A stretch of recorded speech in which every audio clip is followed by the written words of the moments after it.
Hey guys.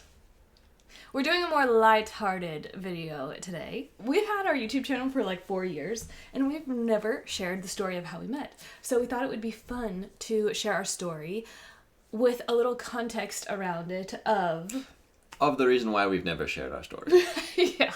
The whole point of our YouTube channel is to change culture through family. So we're obviously very big on people getting married as a way to change culture. With that comes all of these amazing love stories and miracle stories and testimonies, which are awesome. I mean, it really encouraged both of us. Yeah. Testimonies of other people, how they got married, especially if you don't know. Especially if you're having troubles. That's right. Like we were having troubles. And so, miracle stories, praise God for miracles, we love miracles. But as we always say, it is better to be blessed than to need a miracle. And so for a lot of people whose love story is, oh yeah, I met her in high school sweethearts, we got married, been married 10, 20 years. Like, praise God, that is a blessing. That's a blessing story that is to be praised, honored, celebrated, because it's a wonderful thing. Now, the fact that some people need miracles doesn't mean that your story isn't amazing or that... Don't compare. Yeah. And it's unfortunate because in our culture of Hallmark and romance and all this stuff, people with crazy miracle stories are the ones who always get celebrated and made into stories. Whereas I think what we've really been trying to do with our channel is celebrate normal blessings. So that's why we've been hesitant to share. Yeah, we shared our single journeys in 2 different videos. I'll link those below. We were originally planning on doing those 2 and then this video, and then we never did this video. So we're doing it now. Here's a good analogy. If you prune a tree early, all you need are snips. But if you let it get into a tangled mess, you're going to need the miracle of a chainsaw. And so a lot of people celebrate the chainsaw stories because they're such dramatic changes. And so I think what we're saying is miracles are great, but a miracle means that there was a ton of blessings that didn't happen beforehand that other people just take for granted. Yeah. And I think that's our encouragement to you. If you are in a season where you are crying out for a miracle of, God, I just want to be married, may our testimony be a testimony for you to say, God, you did it for them. You can do it for me too. Amen. Okay, so setting the scene, I'm going to give you all the girly details. Scott, if he was telling this story, it would be like 5 minutes long with no details. So we actually haven't shared our story in a while. Mm-hmm. Okay, so let's see if we remember these things. This was 7 years ago. I went to South Africa on a mission trip. It was 3 months, a missions internship with some friends of mine that I had met in America at a mission school. Josh and Rachel. Josh is South African, Rachel's American. I went to mission school when I was 24, and they had told me if you ever want to come to South Africa and help us, you're more than welcome to.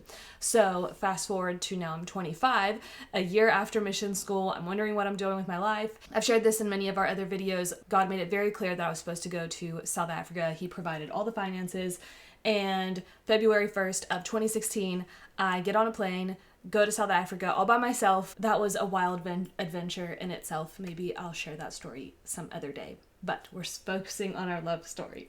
So also at this point, I'd never had a boyfriend, never been on a date, but obviously I still really wanted to be married. And so I go to South Africa and I'm there for 3 months.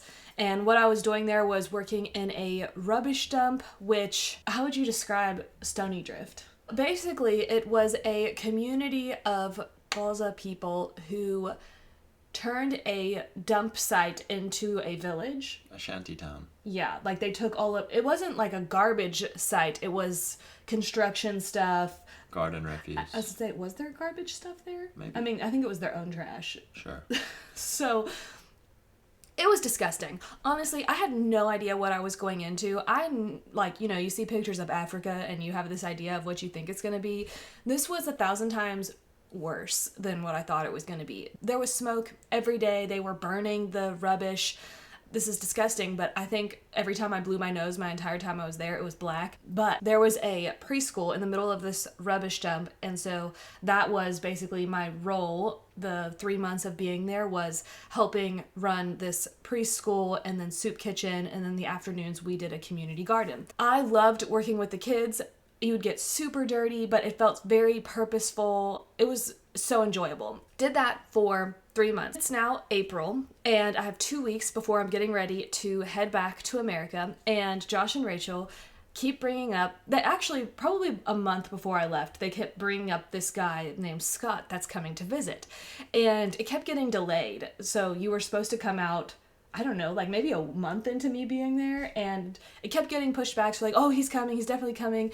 And I'm sure the thought went through my mind of, I wonder who this guy is. Actually, I know that it went through my mind because they talked about him a lot, but I didn't know why they were talking about him so much. I just was like, oh, I wonder who he is. Still, never came. Well, finally, 2 weeks before I was about to leave, they were like, that tomorrow's the day, Scott's coming. Pause the scene. 5 years before this, I am at Asbury University, very single. At Asbury, they do this like, I can't even remember what they called it, but it was these shows where everyone would get a date and go to this thing that they would put on a performance. No one asked me to go to this thing, and I went with all of my girlfriends. That night, I went back to my dorm room, and I was so sad. I was like, God, all I want is to be married. When am I going to meet my husband? And in my mind, I felt like I heard 5 years, and I was like, 5 years? That is way too long. I am not waiting 5 years. That was not the voice of God. And shut it down. But I always remembered that it was April 17th of 2011. Every year I'm like, oh, well, 1 year down, 4 years to go. Like, just joking. So now it is April 17th, the 5-year mark. And Josh says, Scott's coming tomorrow evening. And of course, I'm thinking about this 5-year thing. I'm like, no, that was not God. You don't overanalyze this. Love is a choice. You don't just make this type of thing God happen. told me you were my husband. So I just, pushed it aside as best as I could. So then the next night was the night that you came. So now what was your up to this point? Yeah, I had been... You went to Vietnam. Yeah, I backpacked in America, backpacked in Vietnam, and I was preparing to go to California to join a mission school there. And so I was busy wrapping up and finishing up in South Africa, saying goodbye to all my friends, and that's why I was going to go down and visit Josh and Rachel, was to go visit them before I left. And with my work, I just had to keep delaying until eventually I had an opportunity to go down to East London, which was like 10 hours away. Mm-hmm. At that time, I had also, from our earlier videos that we had chatted about this, but I was like, Lord, I suck at trying to find a wife. And I know that there's going to be 1,000 single ladies at this mission school. I'm not going to be distracted. I'm going there to focus on this mission school. I'm not going there to be distracted by girls. So I made this promise to the Lord that I was now a man nun for the next 18 months or whatever it was going to be. And then prior to that, in January or December, Josh and Rachel had came and visited you. And he's like, oh yeah, this American girl coming, she's your wife. And I was like, yeah, whatever, dude. Yeah. Whatever. And then I forgot about it. You forgot about it. Yeah. So then it's now April, you come to visit, and the first night that Scott comes, this family decided to host all of us. So I was there with a few other interns, and we all became pretty close. So there was 5 of us total, and then Josh and Rachel, and this family had us all over and then had Scott over. So we're all there before Scott gets there. He walks into this room, and he had long hair at the time. Your hair was probably down to like here. He looked like Tarzan. Wow. And I immediately was attracted to him. But I'm like, play it cool. Because I always remember listening to a Danny Silk talk, and he said, you never want to give more away than a guy is willing to give to you. Like, it's okay as a girl to hold back a little bit and keep yourself a little bit mysterious. And I never actually put that into practice, but with Scott, I was like, I'm gonna put this into practice. So you came over and you introduced yourself, and we didn't really talk much at all. You just introduced yourself, I introduced myself, and then you walked away. And then we all had dinner, and Scott was kind of catty corner to where I was, and I heard the host asking him if he had a girlfriend, and I was like, okay, I need to listen in and hear if he has a girlfriend. I heard you tell them, no, I'm intentionally single. And I was like, okay, noted, he is intentionally single, and I'm gonna start using that phrase from now on. I like that. I'm gonna start saying I'm intentionally single. So that's all I remember from that night. Do you remember anything? So then the rest of the week, you came out and you helped us at Stony Drift with the mission. That first day after, because I didn't ignore you. I just was like, my intention for being here is helping the kids. So I'm not going to make over him that he's here. I'm just going to keep doing what I would normally do. But then at the end of that preschool day, I was playing with some kids on a tire. And I remember you came over and you sat down next to me and you started talking to me. And it's funny because one of our friends that was also there, she took a picture of us. I think she knew. Well, I didn't know at the time, but I think everyone was like, looking at us. But again, it was like fun conversation, but that was it. And I was really guarded around you because I remember another day, all of us interns were there and you went around and you asked the group, what are your passions and what you're excited about? And he asked me last, and the whole time I'm like, I don't want to tell him all of my dreams and passions because of that whole mysterious thing. So when he got to me, I was like, yeah, I just want to love God and love people. And that was it. And that was like our interactions. It was very surfacey. And what were you feeling at the time? Yeah, I think for me, I was definitely, because I spent like a whole week there. Obviously, I mean, you're pretty, and so I thought you were attractive. But I was in this place of, no, not interested. Lord, when I get married, I'd like to marry a girl like this. That was after like 3 days of being there. Yeah, of like, when I get married, I'd like to marry a girl like this. And for me, I really noticed a lot of Scott's character that week. I think because we didn't really have any deep conversations, but I was very aware of you. And when we were working at the mission base, Scott would always come around, and my friend Andy and I were the ones teaching the preschool, and he would offer us coffee. And I was like, wow, that's really nice. He's making coffee for us. And then we went to a worship night. Usually when we went to this worship night, all of the comfortable couches would be taken up by the guys. And when we walked in, Scott was sitting on the couch, and he got up and he was like, here, you girls can go sit on the couch. And he went and sat on the floor. Just different things like that I picked up on, and how well you were, obviously, with the kids. Like, the kids loved Scott, and they loved hanging all over him and playing with him. So there was things that I was like, oh, I am totally attracted to this guy, but I also don't want him to be totally freaked out by this American girl, and I don't want to give any clue at all that I am interested in him remotely, because I don't want to weird him out, since he said he's intentionally single.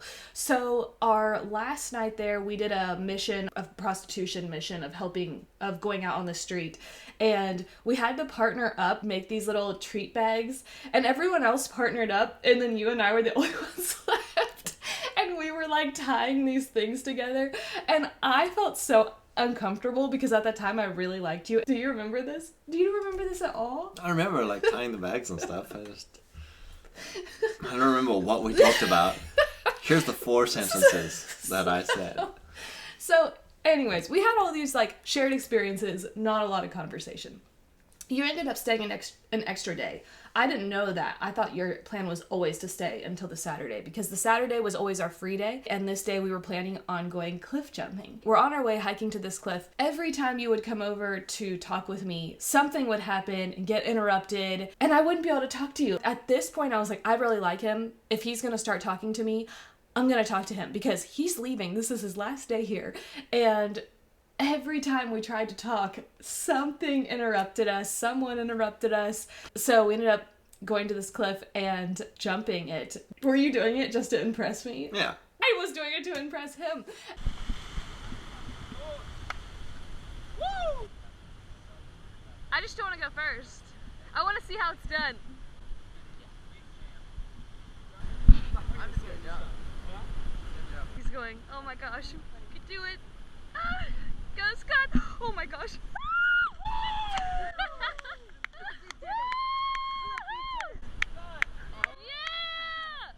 How deep is it? Woohoo! Scott, how deep is it? Yeah! 1, 2, 3. Your battery's gonna die. Jump quickly.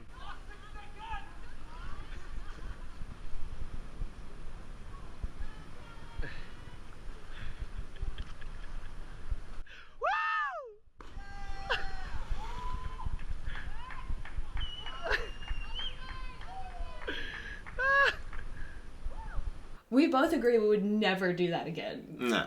It's a known jumping spot, but still, it was actually really dangerous. Sharks.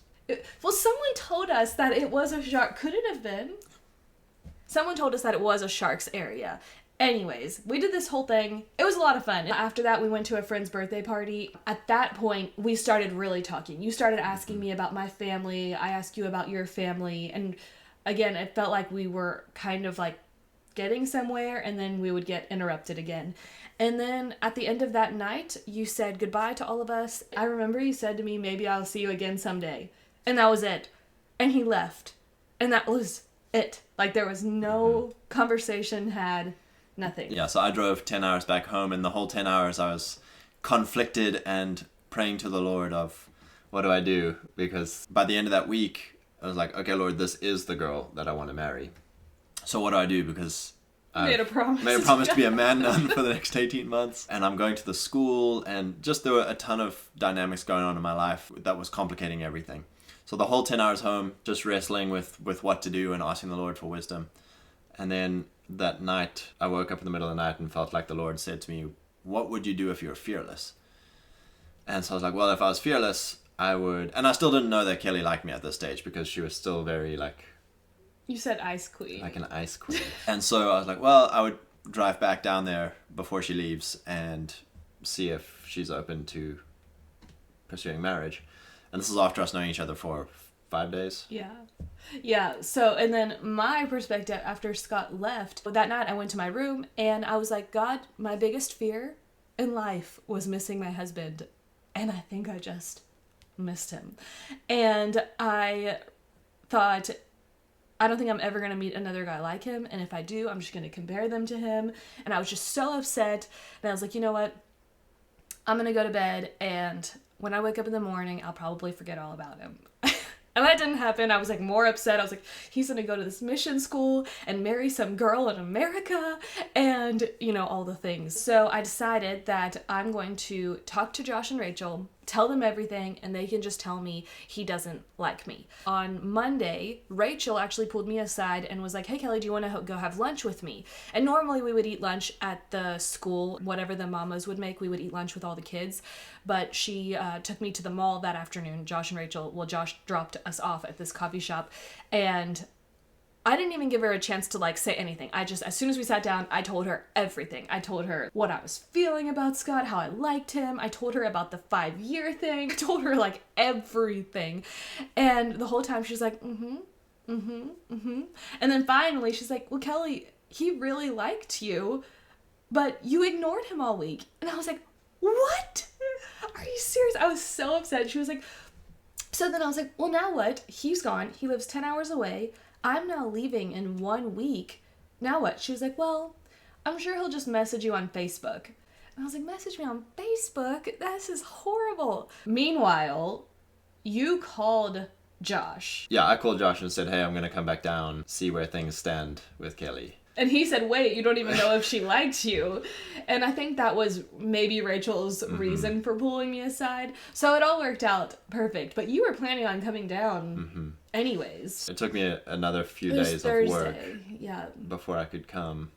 And they still didn't tell me. So 2 days go by and no one said anything more other than like everyone's excited. Because now it's like, news is out, I like Scott, and everyone's pumped about it, excited, but now what? As far as I knew, he would message me on Facebook, and that wasn't happening. So on Thursday, I woke up, and I felt terrible. I woke up feeling terrible. I felt so sick. I go to Stony Drift to work, and every day at this rubbish dump, you would just get so dirty, because the kids would hang all over you, pull on your hair. It was just a dirty place, and so I would shower every single day. After I came home, I took a shower. For some reason, this day, I felt so sick after coming home from Stony Drift. I fell asleep on my bed without even changing or anything. I wake up to Josh calling and saying, hey, we know this is like the end of your internship because I'm leaving now on Monday. He's like, so Rachel and I want to take you out to dinner tonight. So I'll come pick you up. So I was like, okay. I was like, you know what? Josh and Rachel already seen me like this all day today. I'm not even going to change. I don't know why I didn't change, but I didn't. So Josh picks me up, takes me back to their house. I walk in and Rachel's like, oh, what are you wearing? And I was like, I know. I was like, I just didn't feel good. And again, I'm not reading any of the signals. So they're like, okay, before we go get food, let's go have coffee on the back patio. So again, nothing is on my radar.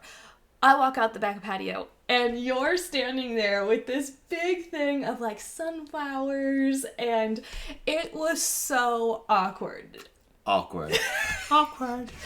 It wasn't awkward from like seeing you. It was awkward because I walk out and Josh and Rachel are like peering around the corner. No, I mean, it was also awkward because the whole week before that, we hadn't had any like we didn't know define the relationship conversation. It was like, no, it was like, oh, by the way, I like you. And I think I was nervous because I really did like you, and I'd never had a boyfriend before, and here this guy drove 10 hours to come talk to me. So we got in the car. Actually, Rachel gave me clothes to change into, and we got in the car and drove to the beach, and on the way we talked about everything. I think I asked you like, what happened last week? And you told me your whole thing of your commitment to God, of him being single. And that was 3 weeks before we met, that he had this conversation with the Lord. And then I told him where I was. Over the course of those next 4 days, we talked about everything you could possibly talk about. It was basically 4 days to decide whether all of our plans after this needed to change. Yeah. And I think basically by the end of the 4 days, I was like, okay, we have to be totally happy with knowing everything we need to know about each other because I'm going to come meet your parents. Yeah. We talked about our past, we talked about money, and I was so nervous to tell Scott I had student loan debt because to me that was a deal breaker. And it was you came back on a Thursday. That night we talked about a lot of things. Friday we went back to Stony Drift. It was my last day at Stony Drift. And this was another cute story. So the Friday before at Stony Drift, when Scott and I were around each other, all of the mamas were like, they called me Noklunga because they give everyone a name. So my name was Noklunga. They're like, Noklunga, come here. And they were like, you must marry that man.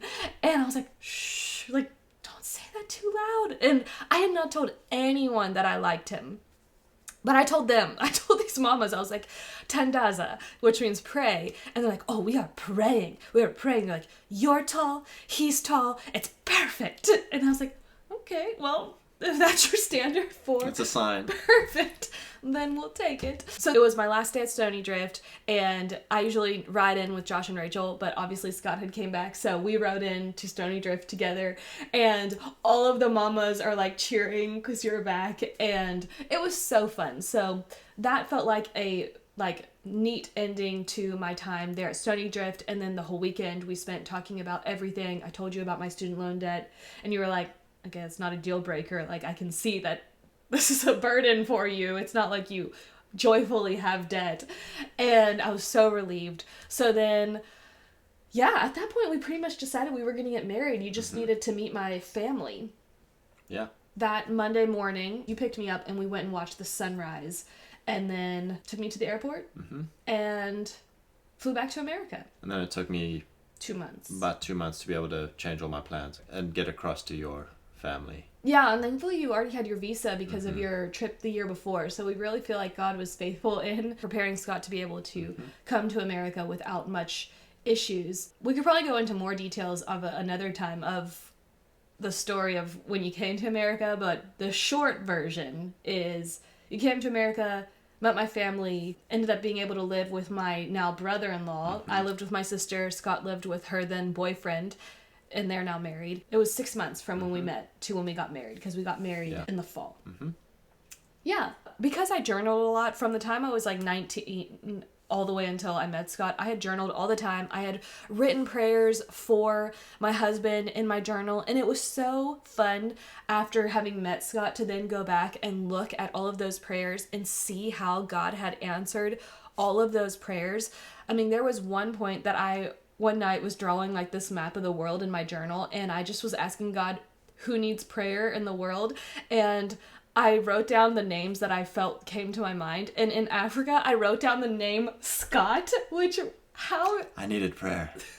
And so there was just so many cool things. So if you are in a season of singleness, I highly encourage you to use this season praying for your husband, because I can see just how faithful God was in answering all of those prayers during my single years. It also gives you momentum of something to do with that desire when you have the desire to be married, but you're not meeting anyone and you don't have anything to do with that, praying for your husband is an actionable item. And writing those prayers down, and they don't even have to be like super specific, but the ones that felt super specific to me that I felt was an inspiration from the Holy Spirit, I did write those things down. And I'm so glad that I did, because I can see how God was working in your life through my prayers. And so I think it's just a testimony of God sees you in secret. He will reward you openly, that this time doesn't have to be wasted. And you can pray for your husband, your future husband, right now. And Proverbs 31,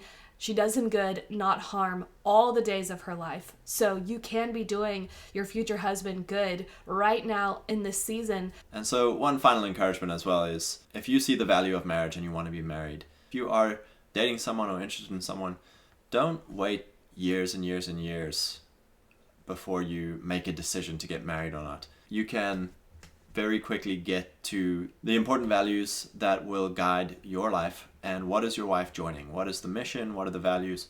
You can very quickly get to that point if you're not delaying. That's why you always say make a timeline of 3 months. Yeah, get everything out on the table as soon as possible of, this is my past, this is what I value, and this is where I'd like to go. And of course, things change. I mean, who we were when we got married has changed. What we're doing compared to what we thought we would be doing has changed. But those values that underpin it were shared. And I think the main value was, it was obvious that both of us wanted to live a life of obedience to God, and were willing to do anything for Him. And I think that was a huge thing. Like, all the other values were great, but I could see that you were living a life of surrender to the Lord, and that was the deepest desire of your heart. And I think you saw that in me. So it's okay if things change, because we changed together out of a heart of obedience to God. Yeah, so you can get to the point very quickly of, hey, over 3 months, we can figure, do we get married or not? When the 3-month point comes, if you're not excited about it, then don't waste time, because years and years dragging on of dating people is what prevents you from meeting someone you would be well suited to or excited with. And I'll also say, with us, we met through mutual friends. So there was borrowed trust from Josh and Rachel. It wasn't like we just met super random. I think if we were random and transient, then I think it would have been very quickly as possible, move to mutual context. So go meet family, go to their church, meet their friends, see who they are in the presence of mutual people. Yeah. As quickly as possible. Yeah, that way it's like they are really who they say they are. We didn't have to worry about that, because I couldn't fake being someone else with Josh and Rachel there, and you couldn't fake being someone else with Josh and Rachel there. And then it was, next step, you coming to meet my family. And unfortunately, I didn't get to meet your family before we got married. Well, actually, week before the wedding. 2 days before. 2 days before the wedding. 3 days? I'm trying to remember 2 or 3 days before we got married. You can get it done. You don't have to do this whole years of dating and torturing yourself if your desire is to remain pure for marriage. Yeah. Praise God, and God bless you.